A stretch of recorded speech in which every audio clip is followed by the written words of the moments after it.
bon Dieu, où puis-je bien être? Pendu à l'une des colonnes du lit, un peignoir de bain portait un monogramme brodé. Hôtel Ritz, Paris. Les brumes se dissipaient lentement. Il décrocha le combiné.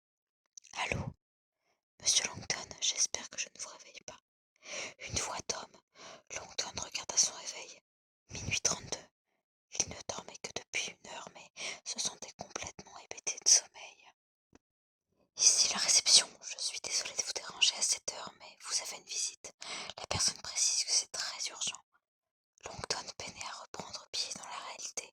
Un visiteur. Son regard se fixa sur un prospectus froissé qui traînait sur la table de nuit. L'Université américaine de Paris a l'honneur de vous inviter à une conférence de Robert Langton, professeur de symbolique religieuse à l'Université Harvard, le vendredi 16 avril à 18h30. Langton laissa échapper un grognement, probablement un intégriste survolté que le contenu de la conférence de la veille, les symboles païens cachés de la cathédrale de Chartres, avait rendu furieux et qui venait lui chercher Noise. Je suis navré, marmonna-t-il, mais je suis fatigué. Le réceptionniste baissa la voix. Il s'agit d'un visiteur important, monsieur. Langton n'en doutait pas. Auteur de nombreux ouvrages sur l'art religieux et la symbolique culturelle, il avait un an plus tôt bénéficié des honneurs de l'actualité, après un différend très médiatisé avec le Vatican. Depuis lors, historien de l'art et mordu de la symbolique religieuse, le harcelait de lettres et d'appels téléphoniques. Auriez-vous la gentillesse, demanda-t-il en tâchant de rester poli, de noter les coordonnées de cette personne et de lui dire que j'essaierai de l'appeler mardi avant mon départ, merci. Il raccrocha et s'assit sur son lit.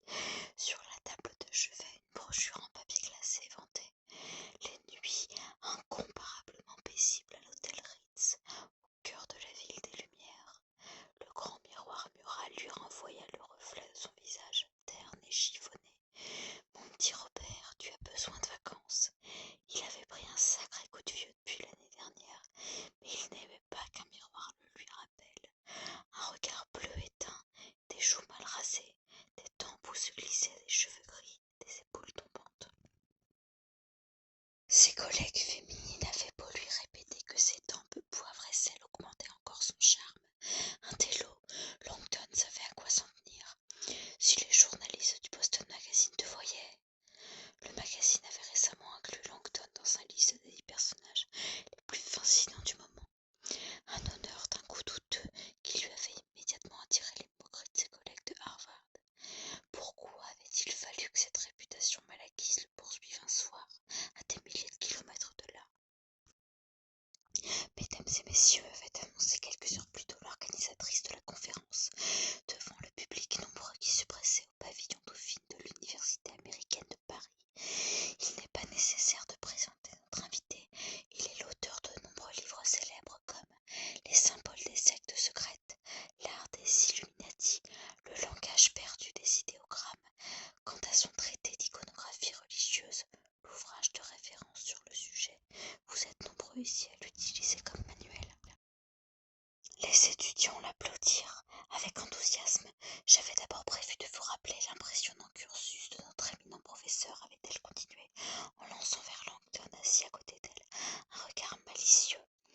Mais un de nos auditeurs vient de me proposer une introduction beaucoup plus excitante.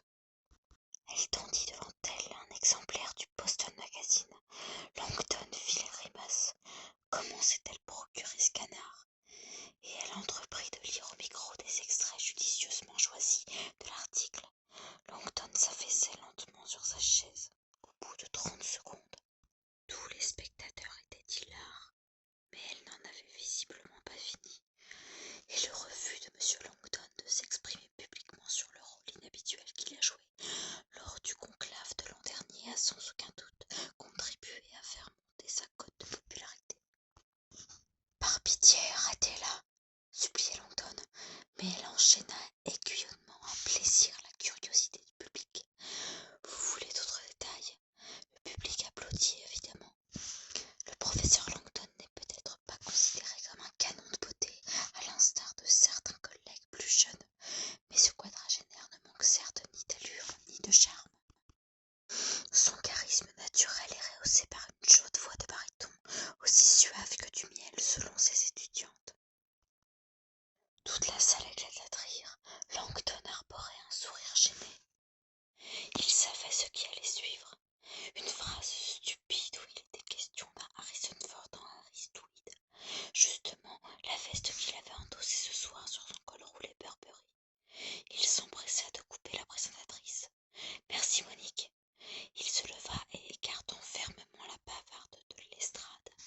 Le Boston Magazine devrait publier des romans. Puis, se tournant vers ses auditeurs avec un soupir embarrassé.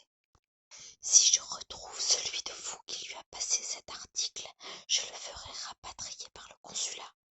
Rire réjoui de l'assistance. Et maintenant, comme vous le savez, nous sommes ici ce soir pour parler du pouvoir des symboles. La sonnerie du téléphone rompit une nouvelle fois le silence de la chambre. Oui, grogna Langton, incrédule dans le combiné. Monsieur Langton, excusez-moi encore, votre visiteur vient de monter. Je voulais vous avertir. Langton était complètement réveillé maintenant. Vous lui avez donné le numéro de ma chambre, criait-il. Je suis vraiment désolé, mais nous n'avons pas les moyens de conduire ce genre de personne. Mais qui est-ce? Le réceptionniste avait déjà raccroché. Un peu plus tard, un point décidé frappait à la porte.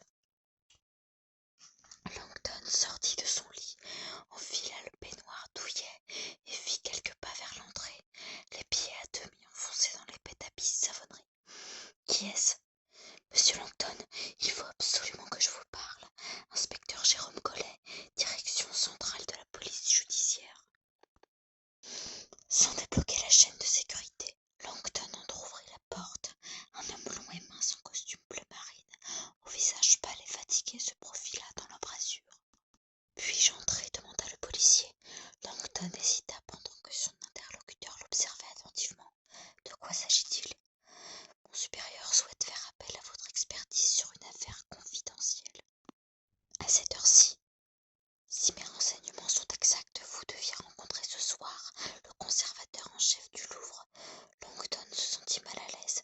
Jacques Saunière devait en effet le retrouver pour prendre un verre après la conférence, mais il ne s'était pas présenté. En effet, comment le savez-vous? Nous avons trouvé votre nom dans son agenda. Il ne lui est rien arrivé, j'espère. Le policier poussa un long soupir et lui glissa par la porte entr'ouverte une photo Polaroid. Langton sentit son sang se glacer dans ses veines. Cette photo a été prise à l'intérieur du Louvre il y a moins d'1 heure, reprit Collet. À la vue de cette sinistre